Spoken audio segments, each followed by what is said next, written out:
అన్నిటికీ ఇప్పుడు job calendar పెట్టాం కదండి. ఇప్పటి వరకు అవన్నీ రిక్రూట్మెంట్ అంతా కూడా ఇప్పుడు జరుగుతుంది. గౌరవ నారా లోకేష్ గారు ఆ రోజు ఆదేశాలు ఇచ్చారు. మనం అందరికీ కూడా ఇన్ఫర్మేషన్ ఇచ్చారు.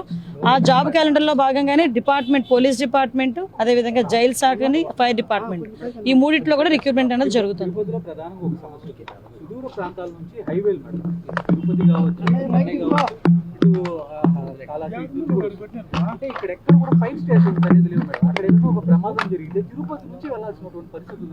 లేదు లేదు, దానికి సంబంధించి మొన్ననే రీసెంట్ గా నేను ఫైర్ డిపార్ట్మెంట్ వాళ్ళతో కూడా ఒక రివ్యూ చేయడం జరిగింది. ప్రెజెన్స్ డిపార్ట్మెంట్, ఫైర్ డిపార్ట్మెంట్ రెండింటితో కూడా. అందులో ఇలాంటి సిచ్యువేషన్స్ ఉన్న వాళ్ళ దగ్గర ఒక అవుట్ పోస్ట్ పెట్టి అక్కడ ఫైర్ ఇంజిన్స్ పెడుతున్నాం. ఏమంటే మీరు నమ్ముతారా, లాస్ట్ 5 సంవత్సరాల్లో ఒక్క ఫైర్ ఇంజిన్ కూడా కొన్న పాపాన పోలే.